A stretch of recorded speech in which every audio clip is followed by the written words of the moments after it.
library. Picture this.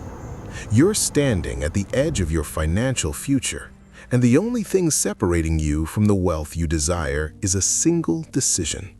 Not tomorrow's decision, not next month's plan, today's choice, right now. But here's what most people don't realize. That decision isn't about money at all. It's about something far more valuable. It's about the fortress you build inside your mind. I've spent decades studying wealth, not just as numbers on a balance sheet, but as a reflection of internal discipline. And what I've discovered will fundamentally change how you approach every financial decision for the rest of your life. The wealthy don't possess some magical advantage. They've simply constructed what I call an inner citadel, an unshakable mental stronghold that protects them from impulse, fear, and the chaos of emotional decision-making. Let me share something with you that changed everything for me. Years ago, I watched my portfolio take a brutal hit during a market downturn. My gut screamed to pull everything out. My emotions ran wild. But I had built something stronger than fear. I had built a system of thought that operated independently of temporary feelings. That system saved me hundreds of thousands of dollars. More importantly, it taught me the most valuable lesson in wealth building. Your mind is either your greatest asset or your most dangerous liability. The truth is devastatingly simple. Financial discipline isn't about willpower. Willpower is a depleting resource, like a battery that drains throughout the day. By evening, you're making decisions from an empty tank. That's why you order takeout instead of cooking. That's why you skip the investment contribution. That's why you buy things you don't need with money you don't have. You're relying on a resource that's already exhausted. What you need instead is architecture, mental architecture, a framework so solid that your financial decisions become automatic, flowing from principle rather than willpower. Think of it like this. A skilled architect doesn't design a building that relies on constant human intervention to stay standing. The structure itself holds. The foundation does the work. Your financial mind must operate the same way. The ancient Stoics understood this concept profoundly. They didn't fight their emotions. They restructured their entire relationship with external circumstances. Marcus Aurelius, one of the most powerful men in history, trained himself to see every obstacle as an opportunity to practice virtue. He built an inner citadel where external chaos couldn't penetrate, where market crashes, political upheaval, and personal tragedy couldn't shake his core principles. This is precisely what you need for financial mastery. Let me break down the foundation. Your financial discipline rests on 3 pillars: clarity of purpose, separation of identity from outcome, and systematic response patterns. These aren't abstract concepts, they're practical tools that transform your relationship with money. Clarity of purpose means you know exactly why you're building wealth. Not vague dreams, specific, visceral reasons that connect to your deepest values. I'm not talking about wanting to be rich. Everyone wants that. I'm asking what financial freedom actually means for you. Is it the ability to spend time with your family without stress? Is it the power to pursue creative work without compromise?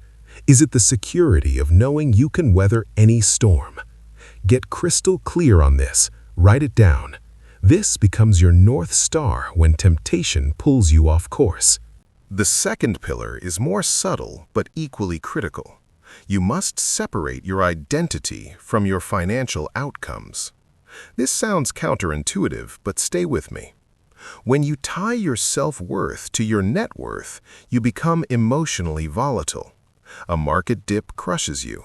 A failed investment feels like personal failure. This emotional turbulence destroys discipline. Instead, see yourself as someone who executes a system, regardless of short-term results. Your identity is the disciplined executor, not the temporary outcome. I learned this the hard way. Early in my career, I made an investment that tanked. I felt like a failure, my confidence shattered. I made 3 more terrible decisions trying to recover quickly, each one worse than the last. Finally, a mentor pulled me aside and said something I'll never forget. He said, "The market doesn't care about your feelings. Your job isn't to be right every time. Your job is to execute your strategy with discipline and let probability work in your favor over time." That shift in perspective changed everything. The third pillar is systematic response patterns. This is where philosophy becomes practice. You need predetermined responses to common financial scenarios. When you receive unexpected money, what's your system? When you face a large expense, what's your decision tree? When investment fear grips the market, what's your protocol? These aren't decisions you make in the moment. They're decisions you've already made, encoded into your operating system. Think of a pilot in an emergency. They don't panic and improvise. They follow their training. They execute the checklist. Their response is automatic because they've rehearsed it hundreds of times. Your financial life needs the same level of preparation. The moment of crisis is not the time to figure out your values or strategy. That moment is for execution only. Here's a practical exercise that will start building your citadel immediately. Tonight, before you sleep, write down the 3 most common ways you lose financial discipline. Be honest. Maybe it's impulse purchases online. Maybe it's lifestyle inflation after a raise. Maybe it's avoiding difficult financial conversations with your partner. Identify your weak points. Then, for each weakness, design a circuit breaker, a predetermined intervention that stops the pattern. For impulse purchases, maybe it's a mandatory waiting period. For lifestyle inflation, maybe it's an automatic increase in investment contributions that matches any raise. For difficult conversations, maybe it's a scheduled monthly money meeting. Simple systems that don't rely on in-the-moment willpower. Remember this: the wealthy aren't more disciplined because they have more willpower. They're more disciplined because they've removed the need for willpower through superior systems. They've built mental frameworks that make the right choice the easy choice. That's the secret. That's the citadel. As you move forward, understand that building this fortress takes time. You're rewiring patterns that have been forming since childhood. Be patient with yourself, but be relentless in your commitment. Every small decision is either strengthening your citadel or weakening it. There's no neutral ground. You're either building or eroding. The foundation is set. You now understand that financial discipline flows from mental architecture, not motivation. You've learned the 3 pillars that support unshakable habits. And you've started identifying your weak points and designing systems to address them. This is just the beginning. In the next chapter, we'll explore how to fortify this foundation with specific mental practices that the wealthy use daily. Practices that keep their citadel impenetrable even when everything around them crumbles. Your financial future doesn't depend on the market, the economy, or luck. It depends entirely on the fortress you're building right now, one thought at a time, one decision at a time, one disciplined action at a time. Let's continue building together.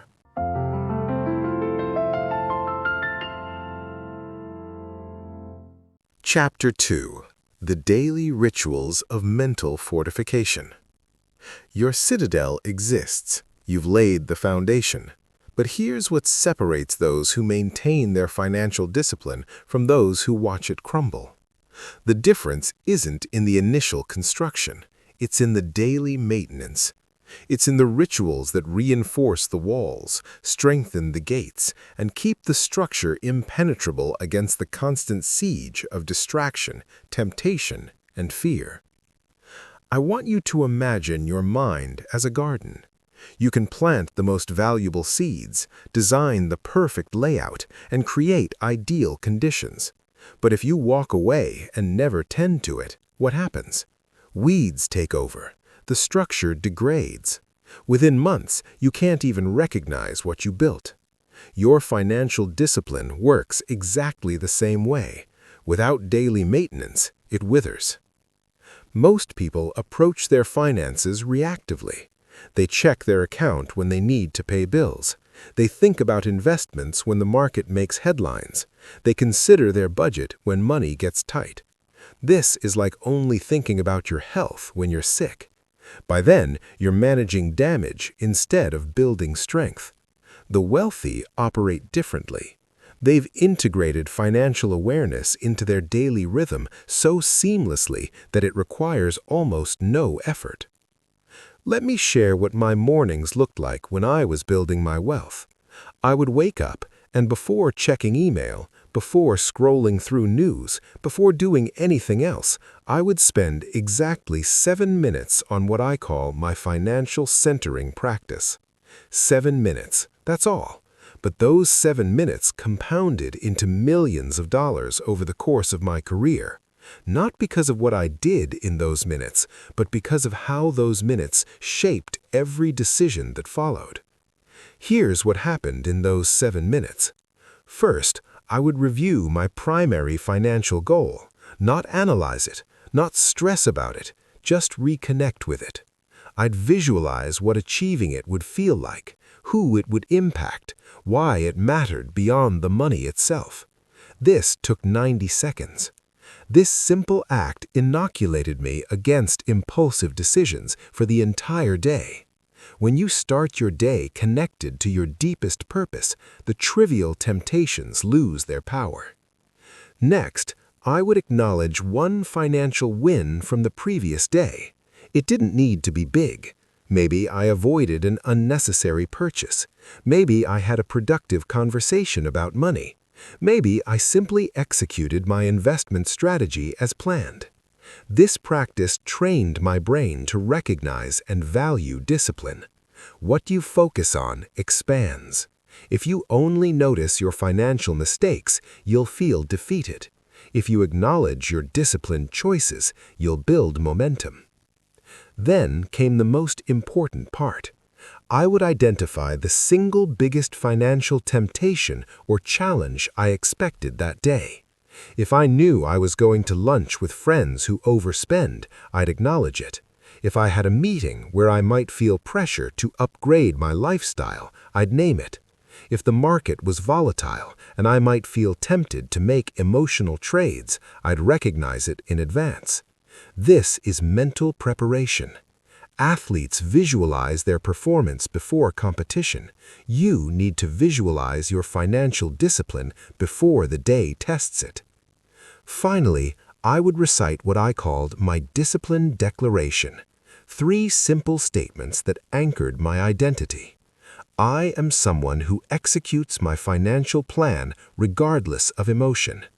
I am building wealth for consistent action, not perfect timing. I am committed to long-term freedom over short-term pleasure. These weren't affirmations trying to convince me of something I didn't believe. They were reminders of commitments I'd already made. There's a profound difference. 7 minutes. That's the ritual that changed everything. But here's what made it work. Consistency. I didn't do this when I felt motivated. I didn't skip it when I was busy. I treated it like brushing my teeth, non-negotiable. This is crucial.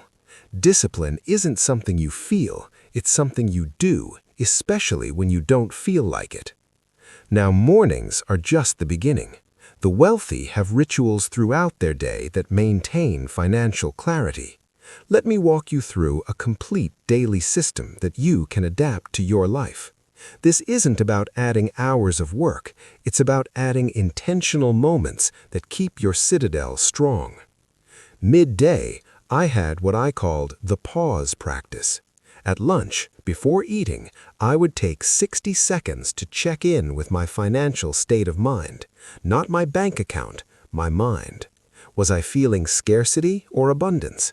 Was I making decisions from fear or strategy? Was I comparing myself to others? This quick audit prevented small mental distortions from becoming expensive mistakes. You'd be amazed how often we make poor financial choices because we're emotionally off balance and don't even realize it. Evenings were for reflection and planning. After dinner, I would spend 5 minutes reviewing my spending from that day, not judging it, just observing it. Did my purchases align with my values? Were there any unconscious patterns? This wasn't about restriction, it was about awareness. You can't change what you don't acknowledge. Most people avoid looking at their spending because they feel guilty. That avoidance is precisely what keeps destructive patterns alive. Then I'd prepare for the next day financially. I'd check my schedule and identify any financial decision points. Was I going shopping, meeting with clients, discussing a major purchase with my partner? I'd mentally rehearse how I wanted to show up in those moments. This is the opposite of winging it. This is tactical preparation. Before sleep, I had one final practice: gratitude for my financial progress. Not fake positivity, genuine appreciation for whatever forward movement happened that day. Maybe I learned something valuable from a mistake. Maybe I stayed disciplined in a difficult moment. Maybe I simply maintained my system. Finding something to appreciate rewired my brain to see financial discipline as rewarding rather than restrictive. Here's what most people miss about these rituals. They're not about the specific actions, they're about training your unconscious mind. Your unconscious runs most of your behavior. If it associates financial discipline with deprivation and struggle, you'll sabotage yourself constantly. If it associates financial discipline with power, progress, and self-respect, it will support you automatically.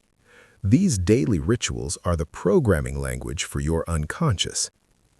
Let me give you a framework you can implement immediately. Start with just one ritual. Pick the one that resonates most strongly with you. Maybe it's the morning centering. Maybe it's the evening reflection. Start there. Do it for 30 days without exception. Not when convenient, every single day. This builds what psychologists call automaticity. The behavior becomes encoded in your neural pathways. Once that first ritual feels automatic, add a second, then a third. Within 3 months, you'll have a complete system operating with minimal conscious effort. This is how you fortify your citadel, not through massive overhauls that last a week, through small, consistent practices that compound over years. I need to address something important. You're going to miss days, you're going to skip rituals, you're going to fall off track. This is guaranteed. The question isn't whether it will happen, the question is how you respond when it does. Most people use a single missed day as evidence that they have failed and they abandon the entire system. This is catastrophic thinking. A missed workout doesn't erase your fitness. A missed ritual doesn't destroy your discipline. When you skip a practice, you have a simple job. Notice it without judgment and return to the system the next day. That's it. The pattern isn't perfection. The pattern is return, return, return, return. Every time you return after breaking the streak, you're actually strengthening your discipline more than if you'd never broken it. You're proving to yourself that temporary failure doesn't define you. Here's a truth that will set you free. Your financial success doesn't require you to be perfect. It requires you to be persistent. It requires you to have systems that pull you back on track faster than you drift off. These daily rituals are that system. They're your reset button, your recalibration tool, your anchor in the storm. As you implement these practices, pay attention to something subtle but powerful. Notice how your relationship with money begins to shift. It stops feeling like a source of stress and starts feeling like a tool you've mastered. Decisions that used to paralyze you become straightforward. Temptations that used to derail you lose their grip. This isn't about becoming emotionless, it's about becoming unshakable. Your citadel now has both foundation and daily fortification. You understand the architecture, and you have the rituals that maintain it.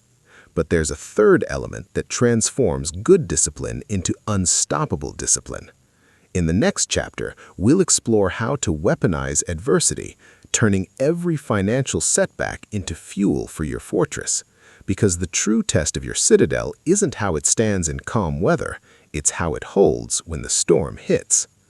Keep building, keep practicing, keep returning.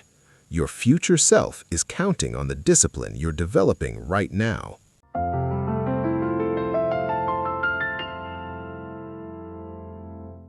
The market crashed. I watched 40% of my portfolio evaporate in weeks. Friends panicked. Colleagues abandoned their strategies. The financial media screamed that this time was different, that everything had changed. And in that moment, I made a decision that defined the next decade of my wealth. I didn't just hold steady, I doubled down. Not recklessly, strategically. Because I had learned something that most people never discover. Adversity isn't the enemy of wealth. It's the forge where true financial discipline is tempered into something unbreakable. Here's what nobody tells you about building wealth. The strategy matters less than you think. The specific investments, the particular methods, the exact tactics, these are important, sure, but they're not what separates those who build lasting wealth from those who don't. What separates them is how they respond when everything goes wrong, when the plan fails, when the unexpected hits, when the universe tests whether your discipline is real or just convenient. I want to challenge something you probably believe. You likely think that financial adversity is something to avoid, to minimize, to fear. You're wrong. Financial adversity is the most valuable teacher you'll ever have. It reveals the weaknesses in your thinking that prosperity hides. It exposes the gaps in your discipline that good times mask. It shows you exactly where your citadel needs reinforcement, but only if you approach it correctly. Most people experience a financial setback and immediately enter victim mode. Why did this happen to me? This isn't fair. I did everything right. This thinking is poison, not because it's unkind to yourself, but because it's completely useless. It generates zero forward progress. It keeps you stuck in the problem instead of moving toward the solution. The wealthy have trained themselves to respond differently. They ask different questions. When something goes financially wrong, my first question is never, why did this happen? It's, what is this teaching me? That single shift in framing changes everything. Suddenly, you're not a victim of circumstance. You're a student of reality. Every financial loss becomes tuition paid for a lesson you clearly needed to learn. Every setback becomes data about your system's vulnerabilities. Every mistake becomes information about where you need to grow.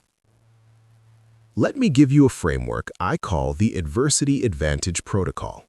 This is how you transform financial difficulties from obstacles into accelerants. It has 4 steps, and I've used it for everything from minor overspending to major investment losses. It works because it's based on how the mind actually processes and learns from difficulty. Step 1 is immediate emotional recognition. When adversity hits, you feel something. Fear, anger, shame, panic, frustration, whatever it is, you need to name it explicitly within 60 seconds. Say it out loud if you can. I feel afraid that I made a terrible mistake. I feel angry that this investment didn't work out. I feel ashamed that I overspent again. This sounds simple, but it's neurologically crucial. When you name an emotion, you activate your prefrontal cortex, the rational part of your brain. When you leave it unnamed, it controls you from the shadows. Name it, and you create separation between the feeling and your response. Step 2 is tactical pause. You commit to making 0 financial decisions for a specific period. For minor issues, maybe it's 2 hours. For major setbacks, maybe it's 48 hours.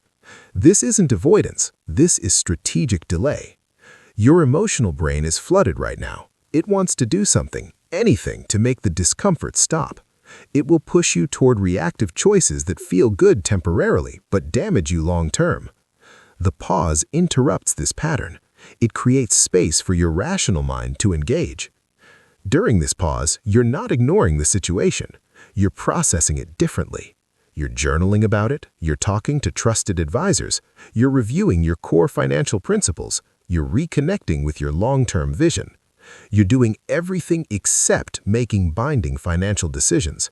This is discipline in its purest form, the ability to sit with discomfort without immediately reacting to eliminate it. Step 3 is forensic analysis. After the pause, you examine what happened with complete honesty and zero self-judgment. This is critical. If you judge yourself, you'll get defensive. If you get defensive, you'll rationalize. If you rationalize, you won't learn. So you approach the situation like a neutral investigator. What were the facts? What did I control? What was outside my control?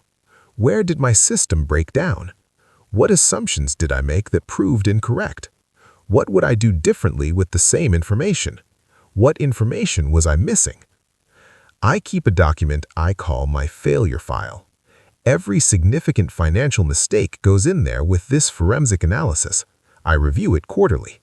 This practice has saved me from repeating expensive mistakes more times than I can count. Your failures are only failures if you don't extract the lessons. If you learn from them, they're investments in your future discipline. Step 4 is systematic integration. This is where most people fail. They analyze what went wrong, they understand it intellectually, but they never actually change their system. Understanding doesn't equal transformation. You need to take the lesson and encode it into your daily practices. Maybe you learned that you're vulnerable to FOMO in hot markets. Okay, what's the new rule? Maybe it's a mandatory cooling-off period before any trend-driven investment. Maybe you learned that you overspend when stressed. What's the intervention? Maybe it's a stress spending limit with accountability. The lesson must become a protocol. It must become part of your citadel's architecture. Otherwise, you'll make the same mistake again in a different disguise. This is why some people keep repeating financial patterns for decades. They understand their mistakes intellectually, but never systematically prevent them. Now, here's where this gets really powerful. There's a specific type of adversity that most people never leverage: small, daily friction. You know what I mean. The inconvenience of cooking instead of ordering out, the slight discomfort of saying no to an invitation you can't afford, the minor irritation of tracking your spending. Most people try to minimize this friction. They want discipline to feel easy and comfortable. This is backwards. Small daily friction is training. It's repetition. It's how you build the mental muscle that holds strong when major adversity hits. Every time you choose the disciplined option despite mild discomfort, you're practicing for the moment when the stakes are real. When I was building my wealth, I deliberately created friction for myself. I made certain purchases require extra steps. I added deliberate inconvenience to impulse spending. I was training myself to tolerate discomfort in service of my goals. Think about elite athletes. They don't just show up on game day. They train in conditions harder than competition. They practice until exhaustion. They deliberately create adversity so that actual adversity feels manageable. Your financial discipline needs the same approach. Don't wait for a crisis to discover whether your discipline holds. Test it daily with small challenges. Here's a practice you can implement immediately. For the next 30 days, identify one area where you're avoiding financial friction. Maybe you're not tracking your spending because it feels tedious. Maybe you're not having money conversations with your partner because they're uncomfortable. Maybe you're not reviewing your investments because facing your mistakes feels bad. Pick one source of avoidance and lean directly into it. Not as punishment, as practice, as training. Tell yourself, this is building the strength I'll need when real adversity comes, because it will come. Markets will crash, unexpected expenses will hit, income will fluctuate, opportunities will require capital you don't have. Your ability to navigate these moments with discipline instead of panic will determine your financial trajectory. I need to tell you something that might sound harsh, but it's true. The universe doesn't care about your financial goals. It's not conspiring for you or against you. It's neutral. It will present obstacles, setbacks, and challenges regardless of your intentions. This is why hoping for an easy path is wasted energy. Instead, hope for the strength to walk a difficult one. Build the discipline that thrives in adversity rather than crumbles under it. The Stoics had a practice called negative visualization. They would regularly imagine losing everything they valued, not to be pessimistic, but to be prepared, to appreciate what they had, to ensure their happiness didn't depend on external circumstances remaining perfect. You need a version of this for your finances. Regularly ask yourself, if I lost 50% of my wealth tomorrow, what would I do? How would I respond? What would still be true about my financial principles? When you've mentally rehearsed adversity, it loses much of its power. You've already processed the emotional shock in a controlled environment. You've already designed your response. So when it actually happens, you execute rather than panic. This is the difference between those who build back stronger and those who never recover. Your citadel is now fortified against both external attacks and internal weakness. You have the foundation, the daily rituals, and the protocols for adversity. But there's one more element that transforms individual discipline into unstoppable momentum. In the next chapter, we'll explore how to build an environment that makes discipline inevitable, surrounding yourself with forces that pull you toward wealth rather than away from it. Remember, every challenge you face is either strengthening your discipline or revealing where it needs strengthening. Both are valuable. Both are necessary. Both are leading you exactly where you need to go.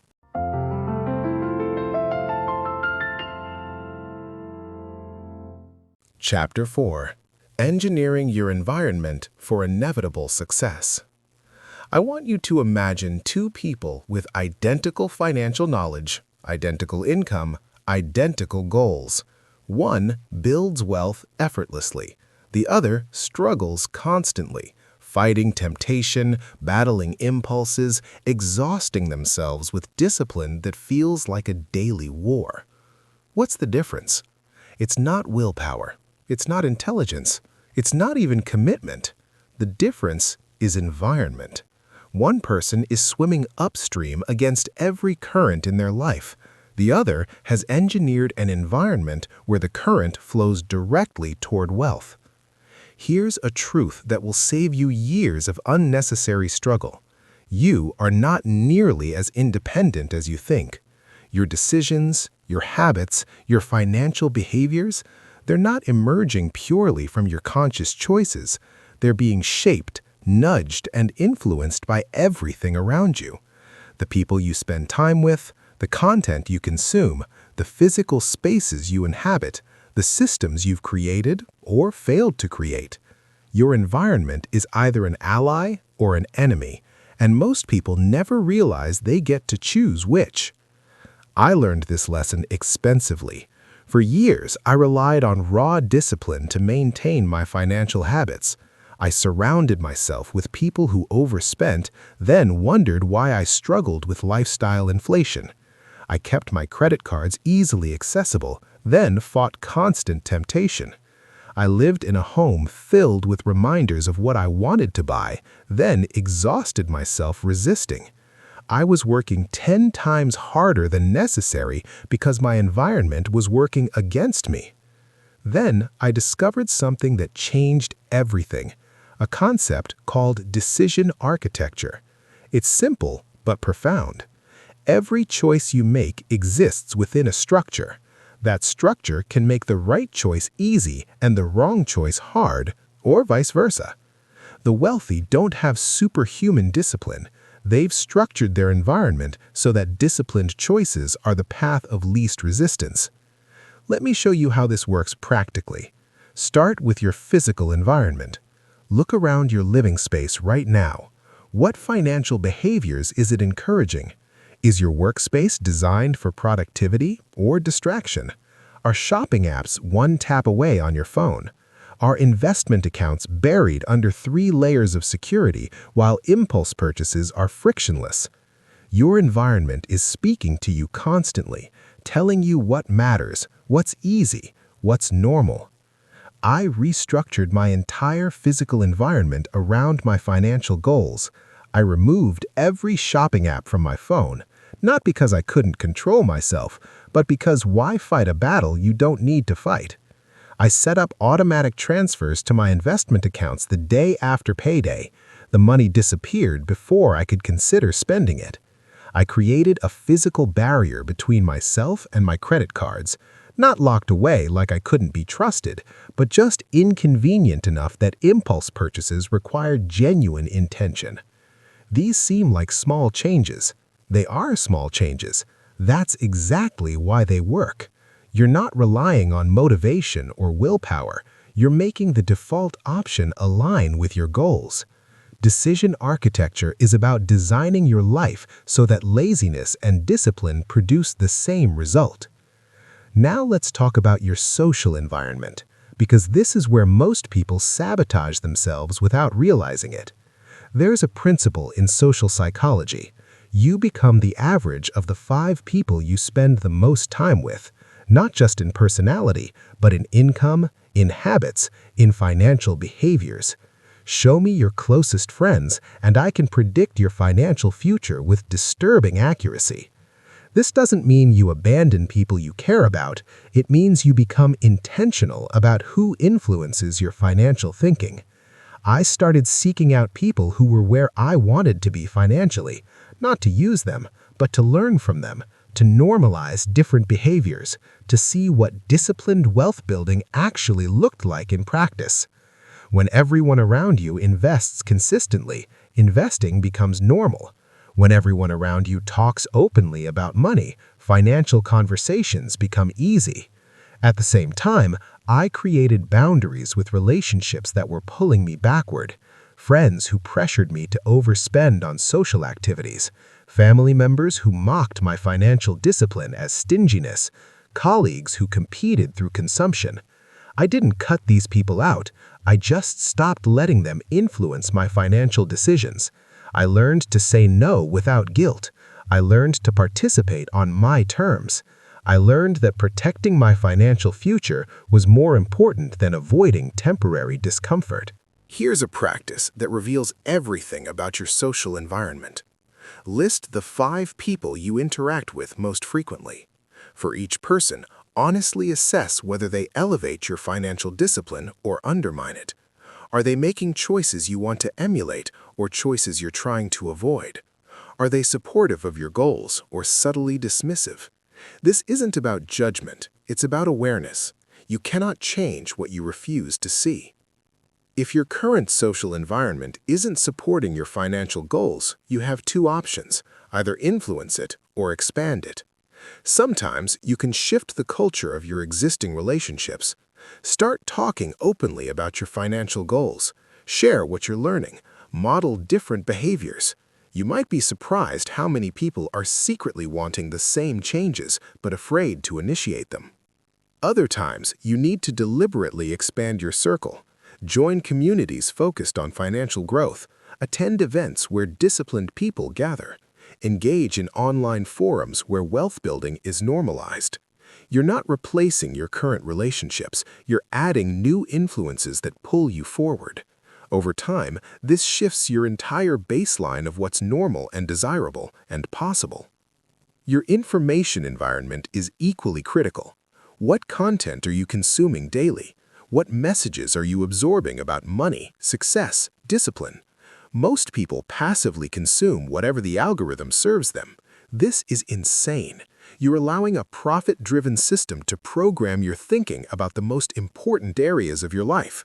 The wealthy are ruthlessly intentional about their information diet. I audit my information consumption quarterly. What podcasts am I listening to? What books am I reading? What social media accounts am I following? If something isn't actively contributing to my growth, it's gone. I don't care how entertaining it is. Entertainment that undermines my discipline is expensive entertainment. I'd rather be bored and wealthy than entertained and broke. Replace consumption that glorifies spending with content that celebrates building. Replace creators who profit from your insecurity with mentors who profit from your growth. Replace passive scrolling with active learning. This shift alone will transform your financial trajectory because it transforms your baseline assumptions about what's normal, desirable, and possible. Now, the final layer of environmental engineering, your systems and automation. This is where you remove yourself from the equation entirely. The best financial decision is the one you never have to make because it happens automatically.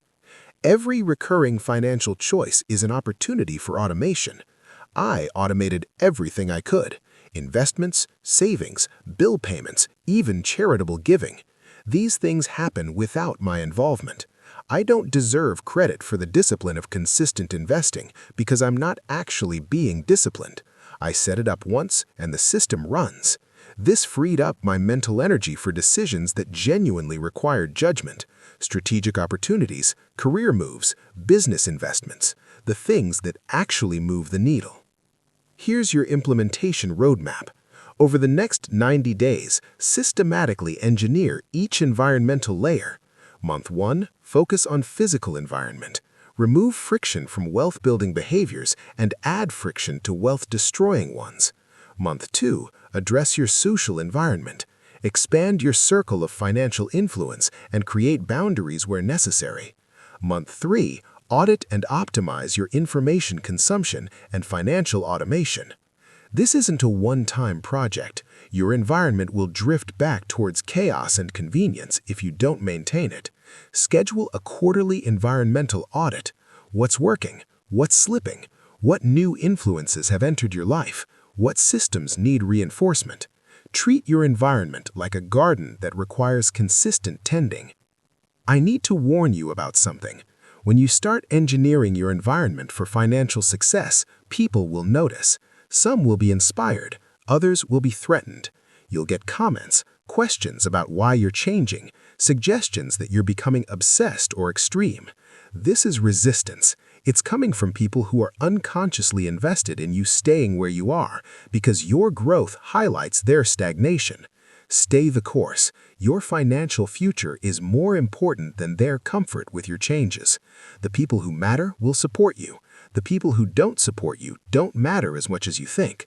This is your life, your wealth, your discipline. Engineer it deliberately or accept whatever randomness delivers. Your citadel now has 4 complete elements: the foundational architecture of mental discipline, the daily rituals that fortify it, the protocols that turn adversity into strength, and now the environment that makes success inevitable. One final chapter remains. We need to discuss how to sustain this over decades, how to pass it forward, and how to recognize that you've already become the person capable of unstoppable financial discipline. Everything you've built so far has been preparation. Now we integrate it into a life of lasting wealth and freedom.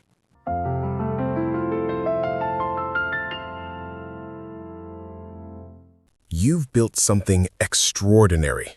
Most people will never construct what you now possess: the mental fortress, the daily practices, the adversity protocols, the engineered environment. You have the complete architecture for unstoppable financial discipline. But here's what nobody tells you about reaching this point. The real challenge isn't building the citadel, it's living in it for decades. It's maintaining it when the initial excitement fades. It's passing it forward so that others benefit from what you've learned. I'm going to share something vulnerable with you. About 7 years into my wealth-building journey, I hit a wall I didn't expect. I had the discipline, I had the systems, I was financially successful by any reasonable measure, but I felt empty. I had built wealth, but I hadn't built meaning. I had mastered my mind for financial discipline, but I hadn't answered the deeper question. Discipline for what? Success toward what end? This crisis nearly derailed everything. What saved me was a fundamental realization. Financial discipline isn't the destination, it's the vehicle. The citadel you've built isn't meant to be a prison where you white-knuckle your way through life, denying yourself everything enjoyable in service of some distant future. It's meant to be a foundation for a life of genuine freedom, contribution, and impact. If your discipline makes you wealthy but miserable, you failed. If it makes you secure but disconnected, you've missed the point. Let me reframe everything we've discussed. This entire journey has been about one thing: reclaiming agency over your life. Every financial decision you've learned to master, every impulse you've learned to manage, every system you've learned to build, it's all been about becoming someone who chooses their path rather than being pushed along by circumstance, emotion, and external pressure. That agency is the real wealth. The money is just evidence of it. The discipline is just the method. But the actual prize is waking up each day knowing that you are directing your life rather than reacting to it. That you can weather storms because you've built the internal strength to handle them. That you can seize opportunities because you've created the resources and stability to move when others can't. This is what the citadel was always for. So, how do you sustain this over decades? How do you prevent the slow drift back toward old patterns?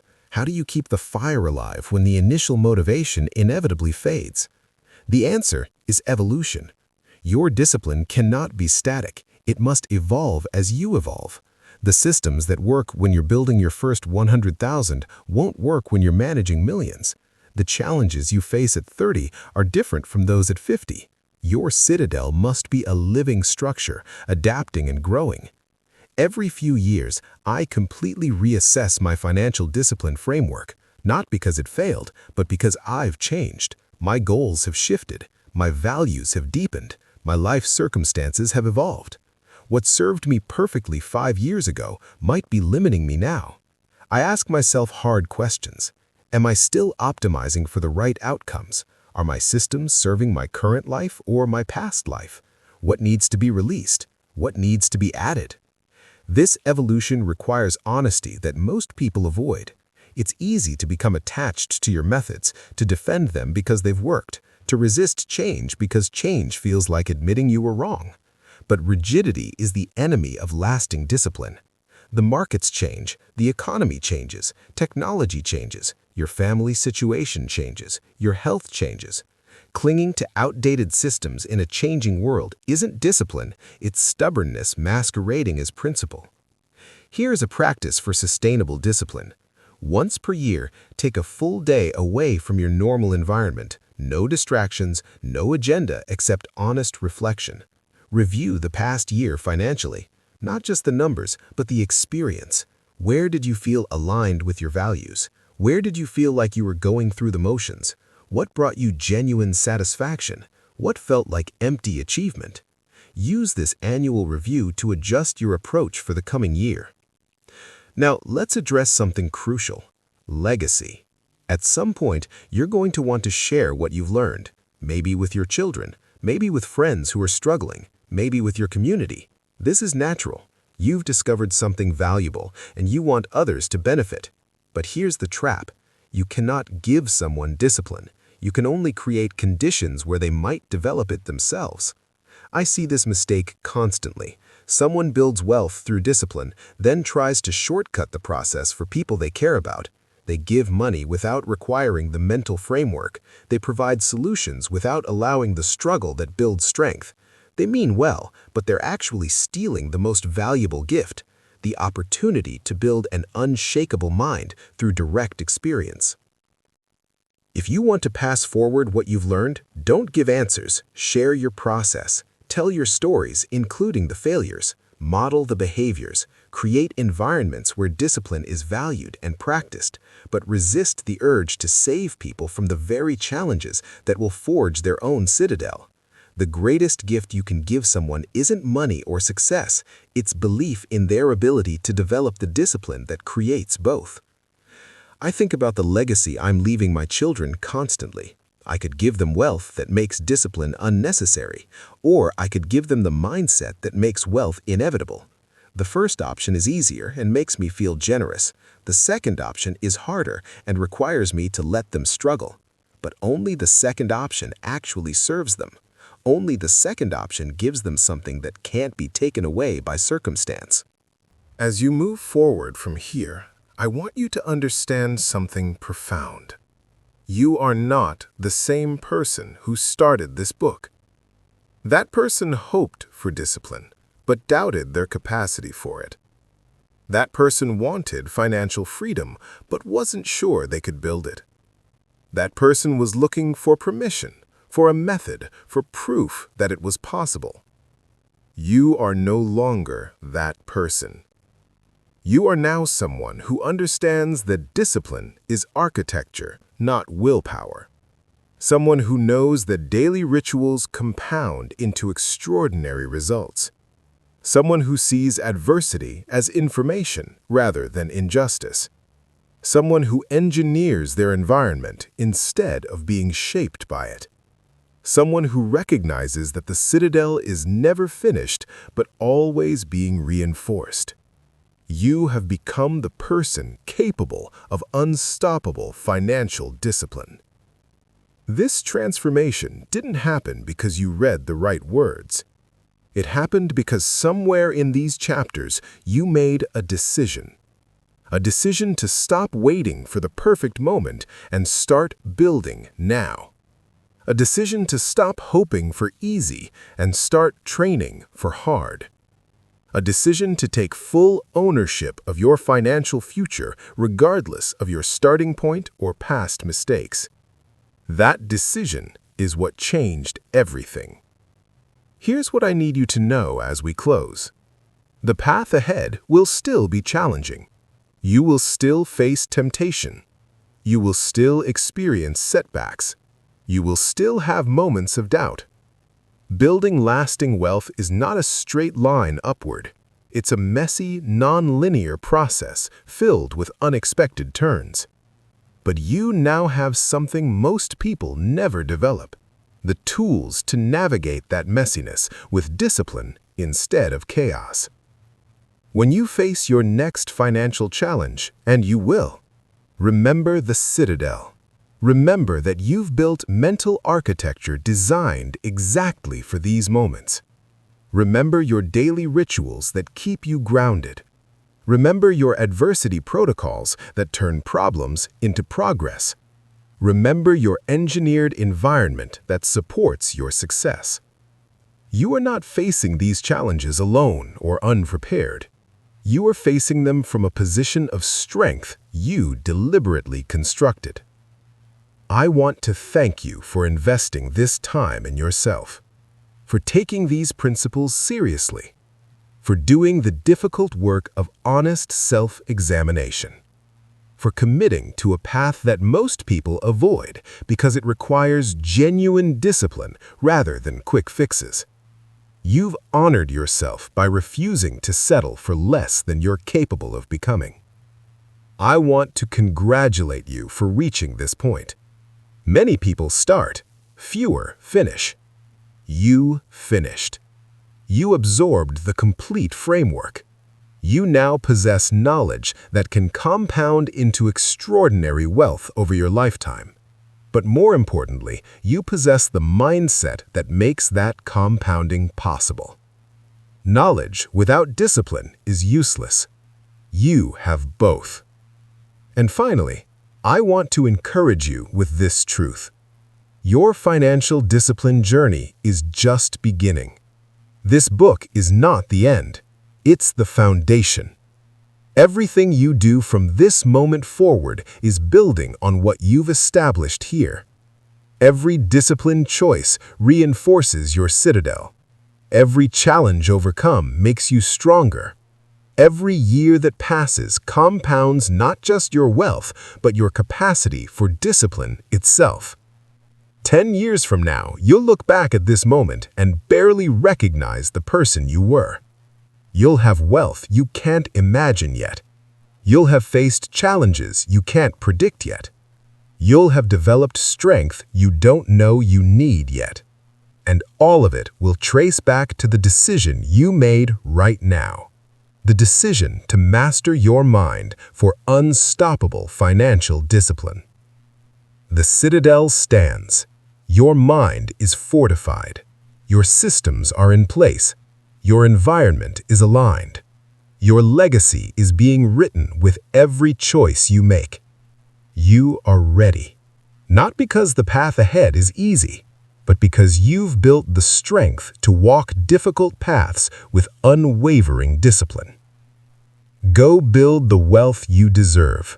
Go create the freedom you've envisioned. Go live the life that disciplined choices make possible. And when you arrive at success, remember that the citadel that got you there must be maintained, evolved, and eventually passed forward to those ready to build their own.